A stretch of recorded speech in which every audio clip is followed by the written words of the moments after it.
I was watching a video this morning, link in the description to that video, which is talking about the internet and how even in such a short space of time, 12 years, 13 years, it has changed so much. I remember that when I was in high school, and now for Americans, high school in Britain is a little bit different, so I would have been between 12 and 14, 12, 13, 14. In my house we had one computer. It was a brick, it was huge, and the four of us, myself, my parents and my brother, had to share it. We did do MSN, we did message, and we had to do dial-up with that annoying sound that you had to do for dial-up. No, broadband didn't seem to exist, and we passed this computer around. And now, so many years later, instead of just one computer, between the four of us, each of us has at least 3 computers. I myself have 2 laptops, I've got a Kindle, I've got a tablet, and if you want to include a DS, I've got one of those as well, and a Wii. All of which are capable of connecting to the internet with varying degrees of success. My brother similarly has lots of devices. And it is just amazing how much technology has exploded in a relatively short space of time. When I look at technology like this, I can't help thinking about my gran.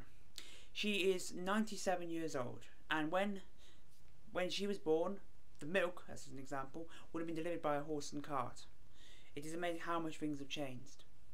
And I do find myself wondering, 100 years from now, or rather when I'm her age, so let's say the 2080s, what will the technology be like? What thing will we have that we don't have now? And will I, as somebody of that age, will I be able to use that technology? Or will it bewilder me? But I think the difference is that when I see a piece of technology, I can understand that it isn't magic. I wouldn't be able to put together a computer if you gave me the correct components, of course. I have no skills doing that at all. But I would understand it. I understand that the diodes and all these things that connect, the soldering, I understand how that is formed, even if I can't build it myself. So, assuming that these technologies stay the same, I could probably still understand it when we've got holographic displays or whatnot. But the question is, could I use it? And I think, and hopefully, I probably could. So I want to leave you with 2 questions on this video. One question is, what technology that you've seen maybe on science programs or whatnot, do you hope becomes a real thing in the not too distant future? And what technology, which you've seen in science fiction, which may be a complete impossibility, do you really wish would be invented? I think for me, it's got to be the transporter, teleporter, whatever you want to call it, like in Star Trek. It'd be a fantastic invention. Imagine it. You live an hour away from work. You could get up so late, just put some clothes on, walk down to the transporter place, press a button, and beam directly to work. You could even work on the other side of the planet if you wanted to. So you could live in a nice warm place and go to work any place on the planet. I also wonder if you could use the technology of transporting to lose weight. So you just say, I'm overweight, I want to be this ideal weight, and you go to a doctor and they put you through a transporter and remove your excess fat. Yeah, no, a strange idea, but these sort of things occur to you when you're at work sometimes. Ideas of what I'm going to speak to you about on this my new video blog. That's one of these weird things that occurs. Because if you did have transports, if they were a real thing, it would be a problem. Getting exercise would be a problem. Because if you can just beam yourself directly to work and if you could beam yourself directly to work, there would be no exercise involved at all.